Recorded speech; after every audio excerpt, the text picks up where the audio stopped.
Good morning বন্ধুরা। আজ হলো 30 মে শনিবার।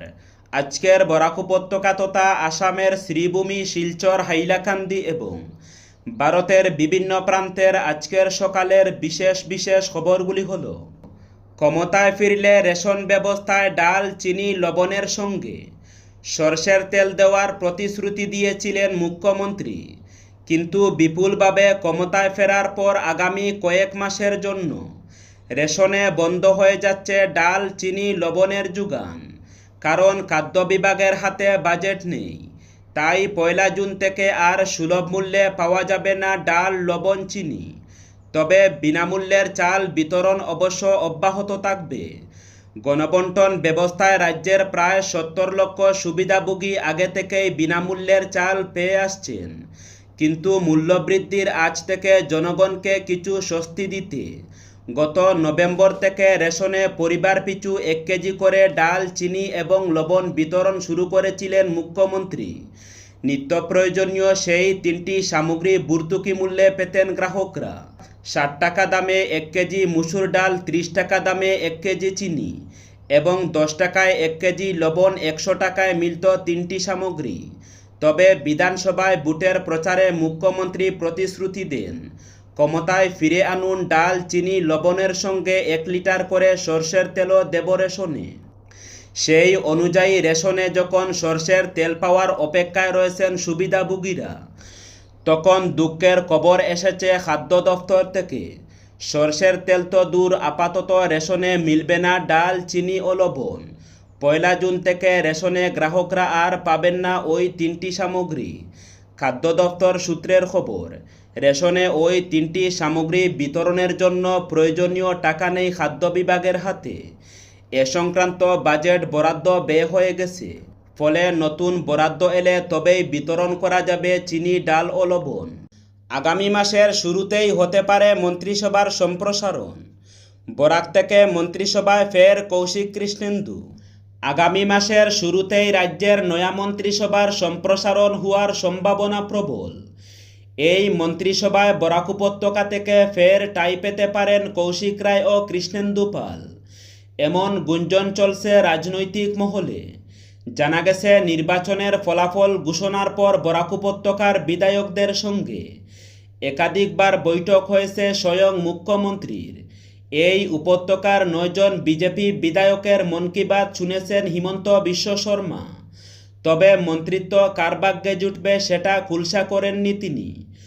তবে পূর্বে বর্ষা জুগানুর বিধায়করা যে ফের মন্ত্রিত্ব পাবেন, সেটা বুঝতে অসুবিধা হয়নি অন্য বিধায়কদের। সদ্য বিধানসভা নির্বাচনে বরাক উপত্যকা থেকে বিজেপি টিকিটে জয়ী হয়েছেন 9 জন। এর মধ্যে টানা 3বার জিতে হ্যাট্রিক করেছেন কৃষ্ণেন্দু পাল ও বিজয় মালাকার। প্রথমবারের মতো বিজেপি টিকিটে বিধায়ক হয়েছেন শিলচরের রাজদীপ রায়। উদারবন্দে রাজদীপ গোয়ালা, কাটিগড়ায় কমলাক্ষ দে পুরকাইস্ত, দলাইয়ে অমিয়কান্তি দাস, হাইলাকান্দিতে মিলন দাস। দ্বিতীয়বারের মতো নির্বাচিত হয়েছেন কৌশিক রায় ও কিশোরনাথ। প্রথমবার বিধায়ক নির্বাচিত হওয়া নেতাদের মন্ত্রিপদ পাওয়ার সম্ভাবনা একেবারে নেই বললেই চলে। হ্যাট্রিক করলেও মন্ত্রিত্ব লাভের কোনো উৎসাহ নেই বিজয় মালাকারের। ফলে কাছাড় থেকে কৌশিক রায় ও শ্রীভূমি থেকে কৃষ্ণেন্দু পালের মন্ত্রিপদ লাভের সম্ভাবনাই প্রবল। গুয়াহাটি সিআরসির উদ্যোগে এবং সক্ষম সংস্থার সহযোগিতায় বরাক উপত্যকার 3 জেলায় দিব্যাঙ্গ ও প্রবীণ নাগরিকদের সহায়তায় বিশেষ মেগা শিবিরের আয়োজন করা হয়েছে। এই শিবিরে দিব্যাঙ্গ ব্যক্তিদের পাশাপাশি 60 বছরের ঊর্ধ্ব প্রবীণ নাগরিকরাও রাষ্ট্রীয় বয়শ্রী যোজনা প্রকল্পের আওতায় বিভিন্ন সহায়ক সামগ্রী পাবেন। আয়োজকদের পক্ষ থেকে জানানো হয়েছে, শিবিরে ইউডিআইডি কার্ড ও বিকলাঙ্গ সার্টিফিকেটের নাম নথিভুক্তকরণের সুবিধা থাকবে। যাদের এখনও প্রতিবন্ধী সার্টিফিকেট নেই, তারা মেডিকেল বোর্ডের উপস্থিতিতে শিবিরেই আবেদন করতে পারবেন। এছাড়া 80% বা তার বেশি অস্থি সংক্রান্ত প্রতিবন্ধকতা থাকা দিব্যাঙ্গদের জন্য বৈদ্যুতিক ট্রাইসাইকেল দেওয়া হবে। এর জন্য আবেদনকারীদের ইউডিআইডি কার্ডে আধার কার্ড এবং মাসিক আয় 22,500 টাকার নিচে থাকার প্রমাণপত্র সঙ্গে আনতে হবে। অন্যদিকে 40% বা তার বেশি প্রতিবন্ধকতা থাকা সার্টিফিকেটধারী ব্যক্তিদের জন্য হুইলচেয়ার ও কানের মেশিন প্রদান করা হবে। একইভাবে রাষ্ট্রীয় বয়শ্রী যোজনা প্রকল্পের অধীনে 60 বছরের ঊর্ধ্বপ্রবীণদেরও বিনামূল্যে কানের মেশিন, হুইলচেয়ার সহ বিভিন্ন সহায়ক সামগ্রী দেওয়া হবে। এক্ষেত্রেও আধার কার্ড ও আয়ের প্রমাণপত্র আবশ্যক বলে জানানো হয়েছে।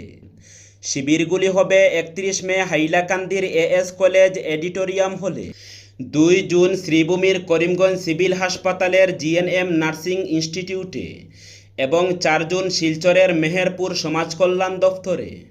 নিকাশি ব্যবস্থা পুরোপুরি বন্ধ থাকায় নিলামবাজার যাত্রাপুর রোডে কুমোর জল, তার উপরে লঙ্গাই নদীর ভাঙা বাঁধ দিয়ে জল ঢুকে পরিস্থিতি আরও ভয়ানক হয়ে উঠেছে। অসংখ্য বসতগৃহ, দোকানপাট, শিক্ষা প্রতিষ্ঠান জলের তলায়। রাস্তায় কোনো ধরনের বাহন চলাচল করতে পারেনি। নৌকায় একমাত্র বর্ষা 10টি গ্রামের জনগণের। জনভোগান্তি চরমে উঠেছে। বিভাগীয় কর্তৃপক্ষ সহ স্থানীয় প্রশাসনকে বার কয়েক অভিযোগ জানানোর পরও কোনো লাভ না হওয়ায় কুমোর জলে নেমে অভিনব কায়দায় আন্দোলনে পা দিয়েছেন ভুক্তভোগী মানুষ। শুক্রবার বেলা 2:30টা নাগাদ স্থানীয় বেশ কিছু যুবক হাতে প্লেকার্ড নিয়ে অসম ত্রিপুরা 8 নং জাতীয় সড়ক থেকে প্রতিবাদী মিছিল বের করেন। নিলামবাজার যাত্রাপুর রোডে কুমোর জলে নেমে স্থানীয় প্রশাসনের নিষ্ক্রিয়তার বিরুদ্ধে বিক্ষোভ প্রদর্শনের মাধ্যমে গোটা এলাকা সরগরম করে তোলেন আন্দোলনকারীরা। জলের মধ্যে দীর্ঘ পথে পরিক্রমা করে নিলামবাজার সার্কল অফিসারের হাতে নির্ধারিত সময় বেঁধে একাধিক দাবি সম্বলিত একটি চরমপত্র প্রদান করেন তারা। আন্দোলনে সামিল হন নিলামবাজার পারমপাশা জিপির এপি সদস্য জীবিতেশ দাস সহ বিভিন্ন সংগঠনের কর্মকর্তারা। সূর্যঘর যোজনায় অসমে রেকর্ড 1,70,000 ছাড়ল সোলার প্যানেল। প্রধানমন্ত্রী সূর্যঘর যোজনায় দ্রুত বাড়ছে অসমের অংশগ্রহণ। সবুজ শক্তির ব্যবহারে জোর দিতে কেন্দ্র সরকারের এই উচ্চাভিলাষী প্রকল্প ইতিমধ্যেই দেশজুড়ে বড় সাফল্য পেয়েছে। সরকারি হিসাব অনুযায়ী এই প্রকল্পের অধীনে দেশে 40 লক্ষেরও বেশি সোলার প্যানেল বসানো হয়েছে। অসমেও এই তালিকায় দ্রুত উঠে আসছে বলে দাবি রাজ্য সরকারের। শুক্রবার মুখ্যমন্ত্রী হিমন্ত বিশ্ব শর্মা জানান, অসমে ইতিমধ্যেই 1,70,000-এরও অধিক সোলার প্যানেল বসানো হয়েছে।